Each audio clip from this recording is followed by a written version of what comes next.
सभी बड़ों को नमस्कार, सभी छोटे बच्चों को प्यार। भाइयों, आप लोगों को पता है कि हर आदमी को अलग अलग शौक होता है। किसी को शौक होता है खाने का, किसी को बनाने का, किसी को गाने का, किसी को बजाने का, किसी को रिसर्च का, किसी को पढ़ने का, किसी को पढ़ाने का। बस बाई चांस ये है कि मेरे को ये सारे ही शौक हैं। मैं लगातार नजर रखे हुए हूं अंतरराष्ट्रीय परिदृश्य पर। मैं बहुत सारे लोगों के विचार सुन रहा हूं, तमाम अखबारों को स्टडी कर रहा हूं और उसके आधार पर मैं जिस नतीजे पर पहुंचा हूं वो ये है कि भविष्य का लीडर चाइना होगा। बहुत लोग कह रहे हैं कि भाई आने वाले समय के अंदर चाइना डूब जाएगा, अमेरिका उसके ऊपर दबाव डालेगा, सारे दुनिया के देश मिलकर के चाइना को दबाने की कोशिश करेंगे। लेकिन लिख के रख लो, मैंने कम से कम 20 वीडियोस देखी, मैंने 50 न्यूज़पेपर्स की कटिंग्स देखी, मैंने इंटरनेट के ऊपर 50 घंटे लगाए, तब जाकर के मैं इस डिसीजन पर पहुंचा कि ये चाइना के उभरने का समय है। आपको याद होगा 1950 से पहले ब्रिटेन सुपर पावर हुआ करता था। उस समय अमेरिका वगैरह का कोई इतना नामो निशान नहीं था, वो कोई सुपर पावर की कैटेगरी में नहीं था। उस समय सिर्फ बोलबाला था ब्रिटेन का।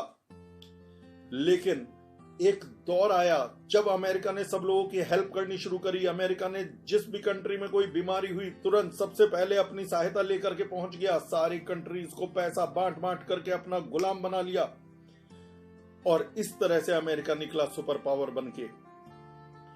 आज के दौर में आप मुश्किल से 2 से 3 साल के अंदर देख लेना, कम से कम 70 से 80 दोस्त चाइना के बन चुके होंगे। कंट्रीज जो होंगे 70 से 80 कंट्रीज चाइना के फ्रेंड बन चुके होंगे। अब वो क्यों बन चुके होंगे, तो उसी के लिए तो मैं नजर डाल रहा था सब जगह पर। सबसे पहली बात, अमेरिका जो हर समय हर दुख में सबसे पहले सहायता भेजा करता था, आज अमेरिका के पास अपनी जरूरत पूरी करने के लिए, इस महामारी से लड़ने के लिए संसाधन की कमी है। अमेरिका के अंदर जितने भी एंटीबायोटिक्स और दवाएं बनती हैं उसका 90% कंपोनेंट्स चाइना से जाते हैं, वो चाइना पे डिपेंडेंट है। अमेरिका में जितने वेंटिलेटर्स की जरूरत है उसके मुश्किल से 5% उसके पास मौजूद हैं, 10% 5 से 10% मौजूद हैं। जितने मास्क की जरूरत है वहां पर इतनी शॉर्टेज है कि 1 से 2% ही मास्क मौजूद हैं। N95 सीरीज के जो रेस्पिरेटर चाहिए होता है वो भी वहां पर नहीं है। जिसके पास खुद नहीं है वो दूसरों की हेल्प कैसे करे, वो हेल्पलेस फील हो रहा है, अपनी कंट्री के अंदर कंट्रोल नहीं कर पा रहा है। वर्ल्ड लीडर की जो इमेज थी उसको एक तगड़ा झटका लग रहा है इस समय। दूसरी ओर चाइना ने दुनिया के सामने एक मिसाल कायम कर दी है। मैं इस कंट्रोवर्सी में नहीं पड़ रहा हूं इस समय कि ये कोरोना वायरस चाइना में बनाया गया या ये उसने जानबूझ करके छोड़ा या अनजाने में हुआ। जो भी हुआ वो एक सेकेंडरी मैटर है, आज का टॉपिक वो नहीं है। बात यह है उसके बाद पैदा हुए प्रभाव के बारे में हम लोग बात कर रहे हैं, डिस्कशन कर रहे हैं। जब इटली के अंदर जबरदस्त महामारी हो रही थी, सारी दुनिया का वो मुंह देख रहा था कि प्लीज प्लीज मेरी हेल्प कर दो, मेरी हेल्प कर दो। उस समय चाइना ने उसके पास लाखों की क्वांटिटी में हेल्प के लिए सामग्री भिजवानी शुरू करी। उसे रेस्पिरेटर्स की कमी नहीं होने दी, वेंटिलेटर्स की कमी होने नहीं दी और जो भी मेडिसिन चाहिए थी वो उसकी सप्लाई उन लोगों ने उसे सब पूरी करके इटली को एक तरह से अपना गुलाम कर बना लिया। इटली एक समय इटली में पूरी तरह से चीन का विरोध हो रहा था। इटली वाले कह रहे थे कि चीन जो है वो हमारी कंपनियों का अधिग्रहण कर रहा है और आज हालात ये है कि इटली चीन की पूरी तरह से हर बात मानने के लिए तैयार है। अफ्रीका के 54 देश जिन पर कोई किसी की नजर नहीं थी, उन सारे देशों में लाखों की संख्या में इन्होंने काम आने वाले उपकरण, दवाइयां, रेस्पिरेटर्स और मास्क चाइना ने बंटवा डाले।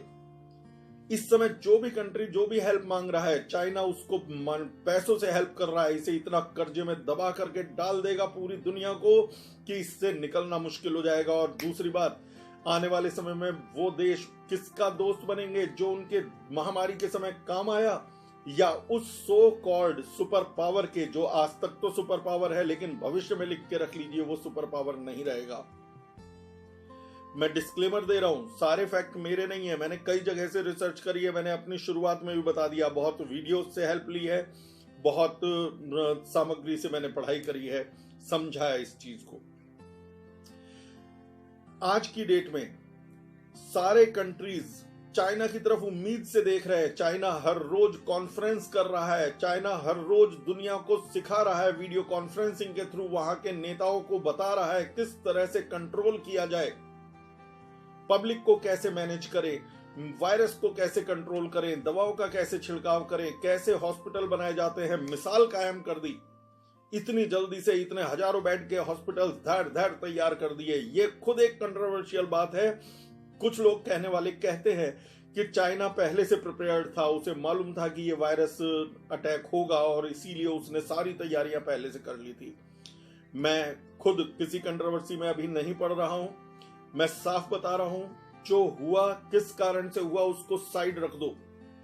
सिर्फ आप ये देखो कि आने वाले टाइम में 100 से ज्यादा देश चाइना से या तो पैसे ले चुके होंगे या उससे इतनी हेल्प ले चुके होंगे कि वो चाइना के खिलाफ नहीं जा सकते। अभी चाइना के क्या गिनती के 2, 4, 5 दोस्त हैं। 2, 4, 5 में नॉर्थ कोरिया हो गया, ये हो गया दो। इसके अलावा कौन उसकी हेल्प कर रहा है, कौन उसकी सुन रहा है? सारे अमेरिका की चमचागिरी कर रहे हैं। लेकिन इतिहास अपने को बार बार बदलता रहता है। एक समय रशिया भारत का सबसे बड़ा दोस्त था और अमेरिका भारत का सबसे बड़ा दुश्मन। हर चीज पे अमेरिका भारत की काट करता था और आज की कहानी क्या है? अमेरिका भारत का सबसे बड़ा दोस्त है। हर जगह मोदी जी का गुणगान करते फिर रहे हैं ट्रंप। कभी मोदी जी को बुला रहे हैं, कभी भारत घूमने के लिए आ रहे हैं। आने वाले समय में चाइना पूरी वर्ल्ड इकोनॉमी को हिला करके रखने वाला है। जो लोग कह रहे हैं कि चाइना के ऊपर अमेरिका दबाव बनाएगा, सारे कंट्रीज मिल करके दबाव बनाएंगे, लिख के रख लीजिए भाई साहब, ऐसा कुछ भी नहीं होगा। बशर्ते कोरोना किसी नए रूप में उभर के ना सामने आ जाए चीन के अंदर, कि उसे दोबारा से अपनी लड़ाई लड़नी पड़ जाए, तो आने वाली सुपर पावर चाइना है। उसके साथ रहने वाला कम से कम अगले 20, 30, 40 साल तक चाइना नंबर 1 रहेगा।